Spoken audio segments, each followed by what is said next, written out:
Good afternoon, everybody. Alan Denman, writer on about. It's Sunday, the 17th of July, 2022. And this is episode 5. And let's not forget our little mole rat friends. I use these to demonstrate conflict, all right? And of course, where does conflict begin? In the home. Families, men and women, mother and father, siblings. So, and conflict is a great ingredient, a vital ingredient of story. Okay, so these are the mole rats, and we'll probably be seeing them every now and again. And they're very peaceful today, but that isn't necessarily so. And a very interesting thing about conflict, and this is where story comes in, is how do we resolve conflict? And that is a lesson that the human race is still learning, of course. Anyway, let's put the mole rats down for now. So, what is this for? Writer on about the secrets of storytelling, helping readers and viewers appreciate the inner workings, the secrets of storytelling, to get better appreciation of whatever you're reading, whatever you're viewing, and deepen that appreciation, deepen that understanding. And this is also for writers. So to get better at writing great characters, great stories, finding your themes, and just understanding the art and craft of storytelling. So this week we're going to talk about mystery, the role of mystery in storytelling. And of course, this is a vital principle. If you set up a story where there's a great mystery at the beginning, and you really create like what's known as an open loop. And anybody reading or viewing will want to close that loop. And you close that loop in a number of ways. One is you buy the book and you read it and find out what happens at the end, or you carry on watching the TV series to discover what happened, what the explanation is. And that's a great way to hook readers. And of course, the genre that perhaps is by far the greatest example of mystery storytelling is the detective mystery.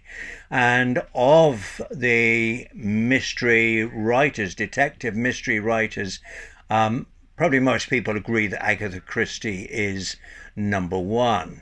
And so what we're looking at this week, and this is why this is called The Murder of Roger Ackroyd, because that is one of her most famous novels. And I read it just very recently, and I found it very interesting, some very strange things about it as well. So here's something to bear in mind. Just because the national media, academia, book read, or whoever say that somebody is a great writer, make up your own mind. All right, so Agatha Christie is a very interesting writer, very clever writer. I think she writes or wrote novels that are a little bit like crosswords, where all the different elements finally come together. But of course, it's kind of cheating in a way with her character Hercule Poirot. That was her famous Belgian detective character that she created. But it's easy for him to be logical and to pick up everything because, of course, he is being fed information by the writer herself.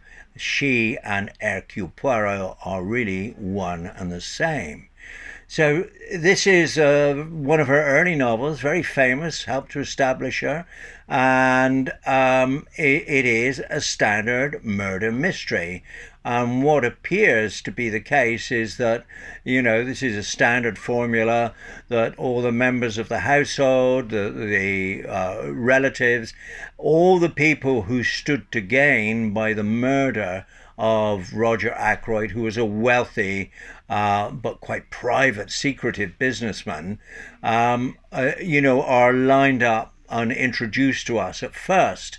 And then something strange happens, because Poirot, of course, in his very fastidious way, a sort of fussy little Belgian detective, good character for a memorable character. That's the thing that you must create, is memorable characters.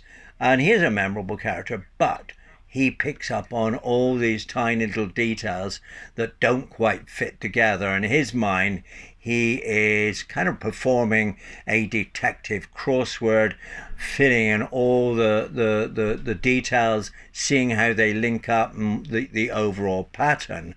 Now, there's another point here that I would like to make, and that is, when you read a novel, it can be written from the first person POV, point of view, or third person. In the third person, it has a more objective feel, like, well, this is what happened. This man turned up one day and he was very mysterious, nobody knew who he was, etc. And you can create a mystery around this man. Or you can tell it in the first person. Now, there are advantages to doing both, but if you tell it in the first person, what you're asking the reader or viewer to do is to believe in or trust in that point of view. So the first person telling this story, the murder of Roger Ackroyd, is a middle-aged, respectable, middle-class doctor living in a little sleepy town somewhere in England. And what we do is he cares for his patients. He's got an older sister who is a bit condescending, but we generally like him, and throughout the story trust his point of view, and he becomes Poirot's sidekick, if you like Holmes and Watson. Watson was Sherlock Holmes's sidekick, so Dr. Shepherd becomes Poirot's sidekick and helps him and sets things up and gets information for him and so forth. And then we go through all the characters, and it seems that none of them actually fit the bill of the murderer. All right? And then we come to the very climax of the novel. And this is Poirot reading. So I'm going to just read this at the very end. The doctor's name is Dr. Shepherd, okay? And we have trusted his point of view all the way through. And Poirot begins like this. Let us recapitulate. Now that all is clear. A person who was at the Three Boars pub earlier that day, a person who knew Ackroyd well enough to know that he'd purchased a dictaphone, a person who was of a mechanical turn of mind, who had the opportunity to take the dagger from the silver table before Miss Flora arrived, who had with him a receptacle suitable for hiding the dictaphone, such as a black bag, and who had the study to himself for a few minutes after the crime was discovered, while the manservant Parker was telephoning for police. In fact, that person can only be you, Dr. Shepherd. So there's this huge reveal at the end of this story, and that it is the doctor whose point of view we've been trusting, who we've been going along with all this time, that he was the murderer of Roger Ackroyd. And this is a very unusual thing to do, and I felt sort of shocked by this and somewhat thought this is a writer being too clever. She's not really thinking of what the reader's point of view is, what the readers are feeling, that maybe they liked Dr. Shepherd and supported him and were rather admired him for trying to help Poirot. And then suddenly it's revealed that the person that we've been trusting all along is the narrator himself, Dr. Shepherd. Okay, the good thing about this, of course, I talked about the loop. You open a loop, and we don't like loops that are open. We want to close it. And okay, the loop is closed. We know who the murderer was, and that is the goal If you like, the formula really of a detective thriller is that we eventually find out who killed the victim. So it's a very interesting book from that perspective. And what I would recommend to anybody watching this is, read it yourself and see. Of course, I've kind of revealed things now, but see whether you had a similar response, one of shock and surprise, and a feeling in a way maybe is Agatha Christie just being a little bit too clever. She was really trying to quite deliberately shock and surprise us here. And it's a matter of taste, this, but my view is I felt sort of let down.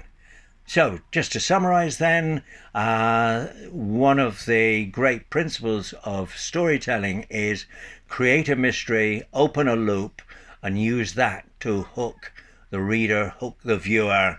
And if it's a strong enough hook and there's enough at stake, then people will want to follow it to the very end and find out who the bad guy was. So there's a little bit more on storytelling, and I hope you will tune in next week and for the next installment. That's it. Okay, drink plenty of water. It's going to get very hot, even hotter than it is now. That's it for now. Bye bye.